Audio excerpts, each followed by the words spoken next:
Hello, boys and girls. Today is still Maundy, Thursday, but I have a second story that I would like to read to you. It's what happened with Jesus and his disciples after he washed Peter's feet. It's called The Very First Lord's Supper. It's also from the Archbook series.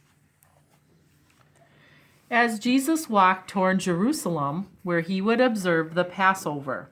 Remember, the Passover is what happened in Egypt that we studied way back at the beginning of the year, where the angel passed over.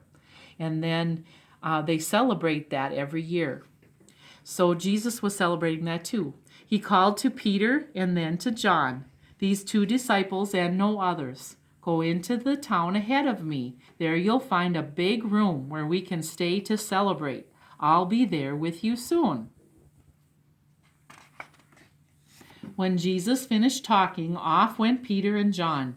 They met a man as Jesus had planned, and to his house they went on. They arranged the room with table and chairs. They bought roasted lamb, wine, and bread. When all of this was done, the Master came with his disciples as he had said.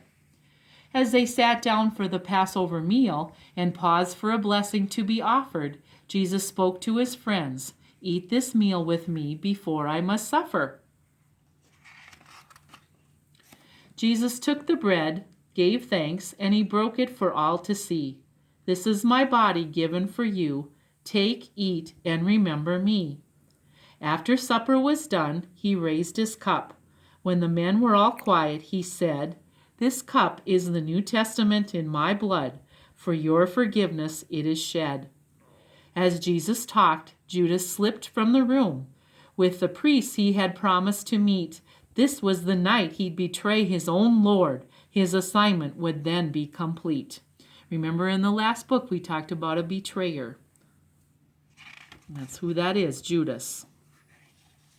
Peter, the man who was always so bold, said, Lord, as I live and have breath, no matter what happens, I'll stay by your side, both in prison and later in death. The Lord shook his head. No, Peter, he said, before the rooster even crows, you'll have claimed that you're not one of my own, and that Jesus you don't even know. Then they walked to Gethsemane, a garden, so Jesus could spend time in prayer. Taking Peter, James, and John with him, he asked them to watch with him there. Jesus asked them to pray. He slipped away and knelt down alone. Then God's Son prayed that his burden be lifted from him, but that God's will would be done. And look how they're sleeping. When he'd finished, he walked back to his friends, who'd slept through his prayer on the mount. They woke up with a start, hearing noise from afar of men coming, too many to count. The multitude walked right up to the Lord. Out from the crowd Judas stepped. He walked straight to Jesus and gave him a kiss, his promise to the priests he had kept. And that was the way Judas would show that was Jesus, by giving him a kiss. They took Jesus straight to the high priest's house. Peter hid himself deep in the crowd. A woman saw Peter and yelled, You're with him! No, not me, Peter's voice was quite loud.